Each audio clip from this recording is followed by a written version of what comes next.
Hello friends, कैसे हैं आप लोग। I hope you all are doing great. आज हम लोग डिस्कस करेंगे chapter wise most important questions for accounts class 12th। My name is Harsh Thapar. I am a commerce graduated teacher and let's start. देखो, इस वीडियो से पहले मैं आप लोगों को बिजनेस स्टडीज के और इकोनॉमिक्स के chapter wise most important questions बता चुका हूँ। दोनों वीडियोस का लिंक मैं आपको नीचे डिस्क्रिप्शन में दूंगा।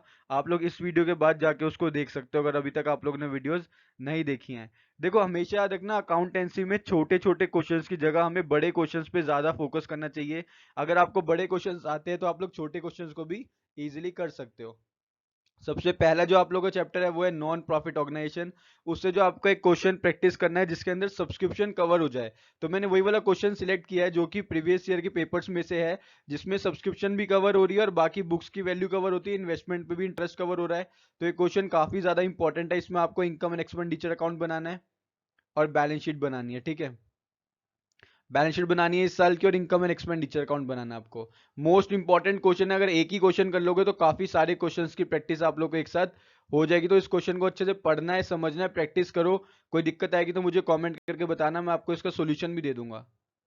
नेक्स्ट जो हमारा चैप्टर है वो है रिटायरमेंट ऑफ अ पार्टनर। देखो, रिटायरमेंट ऑफ अ पार्टनर जो चैप्टर है ना, ये एडमिशन ऑफ पार्टनर की तरह ही है। थोड़ा थोड़ा इसमें फर्क होता है, बस उसमें नया पार्टनर आता है, इसमें पुराना पार्टनर चले जाता है।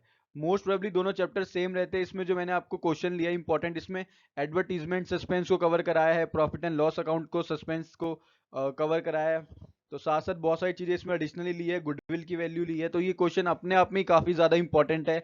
इसमें सारे एस्पेक्ट्स कवर हो रहे हैं रिटायरमेंट के। तो इसी एक क्वेश्चन को अगर आप लोग प्रैक्टिस कर लेते हो तो आधे से ज्यादा आप लोग की रिटायरमेंट की प्रैक्टिस सिर्फ एक ही क्वेश्चन से हो जाएगी। तो इस क्वेश्चन को अच्छे से पढ़ना है, समझना है, सॉल्व करना है, ठीक है। नेक्स्ट जो हमारा चैप्टर है वो है डेथ ऑफ अ पार्टनर। देखो, डेथ ऑफ अ पार्टनर में क्या होता है, जो पार्टनर मर जाता है उसके एग्जीक्यूटिव को हमें पैसे देने पड़ते हैं। उसके लिए हम लोग एक बनाते हैं, एक अकाउंट, कैपिटल अकाउंट बनाते हैं डिजीज पार्टनर का। इसमें मैंने सारी चीजें कवर करने की कोशिश करी है। जनरल रिजर्व को कवर किया है, इंटरेस्ट ऑन कैपिटल को कवर किया है, गुडविल को कवर किया है, और भी बाकी सारी चीजों को कवर किया है, प्रॉफिट्स को कवर किया है। तो इस क्वेश्चन को अच्छे से पढ़ना है, आप लोग को समझना है और सॉल्व करना है, ठीक है। डिसोल्यूशन ऑफ पार्टनरशिप फर्म का मतलब होता है कि पार्टनरशिप फर्म अब डिसॉल्व हो रही है, अब नहीं चलेगी पार्टनरशिप फर्म।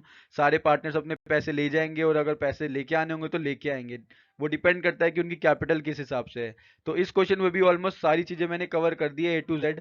इसमें आपको रियलाइजेशन अकाउंट बनाना है, पार्टनर्स कैपिटल अकाउंट बनाना है और कैश अकाउंट बनाना है, ठीक है। ये तीन अकाउंट आप लोगों को बनाने हैं। कोई दिक्कत आप लोग को नहीं आएगी। अगर स्टिल कोई दिक्कत आती है आप लोग इस क्वेश्चन में तो मुझे कमेंट करके बताना, मैं एक वीडियो बना दूंगा जिसमें इस पूरे सेशन के सारे क्वेश्चंस के आंसर्स आप लोग को एक एक करके समझा दूंगा, ठीक है। इश्यू ऑफ डिबेंचर्स में बहुत सारी चीजें कट चुकी है, तो जो चीजें वहां पर पड़ी है करने के लिए, उसमें एक होता है कोलेट्रल। बैंक जब कोलेट्रल लेता है, अगर आप बैंक से लोन लेते हो तो आपको डिबेंचर एज कोलेट्रल रखने पड़ते हैं। बहुत ही ज्यादा इंपॉर्टेंट क्वेश्चन है, 100% आपके एग्जाम में इस टाइप का क्वेश्चन आएगा ही आएगा। बस अमाउंट अलग होगा, ठीक है। अमाउंट अलग हो सकता है लेकिन क्वेश्चन इसी टाइप का आएगा, कोलेट्रल का। और दूसरा क्वेश्चन ये आता है कि अगर आपने प्रीमियम में इशू करे हैं, डिबेंचर्स को रिडीम किया पार पे, वो वाला क्वेश्चन भी बहुत ज्यादा आते हैं। और प्रीमियम पे इशू किया था, प्रीमियम पे रिडीम किया है, वो भी क्वेश्चन बहुत ज्यादा आते हैं। तो इशू ऑफ डिबेंचर से मैंने दो क्वेश्चन रखे हैं आप लोगों के लिए इंपॉर्टेंट। दोनों को अच्छे से पढ़ना है, समझना है और सॉल्व करना है। कैश फ्लो स्टेटमेंट से देखो, जैसे कि मैंने आप लोग पहले बताया कि छोटे छोटे 5-10 क्वेश्चन करने से बढ़िया होता है कि आप एक बड़ा ही क्वेश्चन कर लो। तो बड़े क्वेश्चंस पे ज्यादा कंसर्न दिखाया करो as compare to small questions. तो कैश फ्लो स्टेटमेंट से जो इंपॉर्टेंट क्वेश्चन बनता है इसमें होता है फिक्स असेट्स के ऊपर, डेप्रिसिएशन के ऊपर ज्यादातर क्वेश्चंस पूछे जाते हैं। अगर आप लोग पिछले सालों के पेपर देखोगे तो आपको डेप्रिसिएशन पे क्वेश्चन देखने को मिलेंगे, इसलिए मैंने क्वेश्चन यहाँ पे चूज किया आप लोगों के लिए जिसके अंदर डेप्रिसिएशन भी कवर हो रही है। इसके अंदर आपको कैश फ्लो स्टेटमेंट बनानी है, बना लेना, कोई दिक्कत नहीं आएगी। अगर कोई दिक्कत आएगी तो कमेंट करके मुझे बता देना। फिर आता है चैप्टर हमारा comparative and common size statement. Comparative and common size statement से जनरली वो प्रॉफिट एंड लॉस अकाउंट पे ही आपको क्वेश्चन देता है। ये आप लोगों का लास्ट चैप्टर है और हमारे सिलेबस में नहीं है अब सेकंड टर्म में। ये आपका लास्ट चैप्टर है। इसमें आपको देखो क्या बनाना है। इसमें आपको रिवेन्यू फ्रॉम ऑपरेशन दे रखे हैं, परचेज दे रखे हैं, cost of revenue from operation दिया हुआ है, एडमिनिस्ट्रेशन एक्सपेंसेस दिए हुए हैं, इनकम टैक्स दिया हुआ है। ये ऑल इंडिया में आया था 2010 में, ठीक है। और आज तक इसी टाइप के क्वेश्चन रिपीट होते हैं। ये स्टेटमेंट ऑफ पीनल अकाउंट है, इसका आपको कंपेरेटिव स्टेटमेंट बनानी है। Getting it. और यही सेम अगला क्वेश्चन है, इसमें आपको लेकिन कॉमन साइज स्टेटमेंट बनानी है। ये आपको स्टेटमेंट ऑफ पीनल अकाउंट दे रखा है, ठीक है।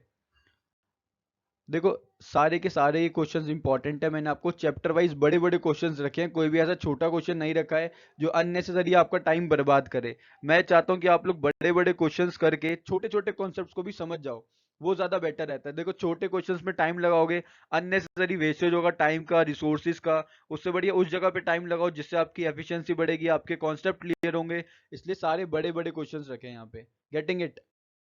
अगर कोई भी दिक्कत आती है तो मुझे नीचे आप लोग कमेंट करके बता सकते हो, और चैनल को सब्सक्राइब कर देना, साथ में लगे बेल आइकन को प्रेस कर देना, ठीक है? तब तक के लिए all the very very best. Thank you.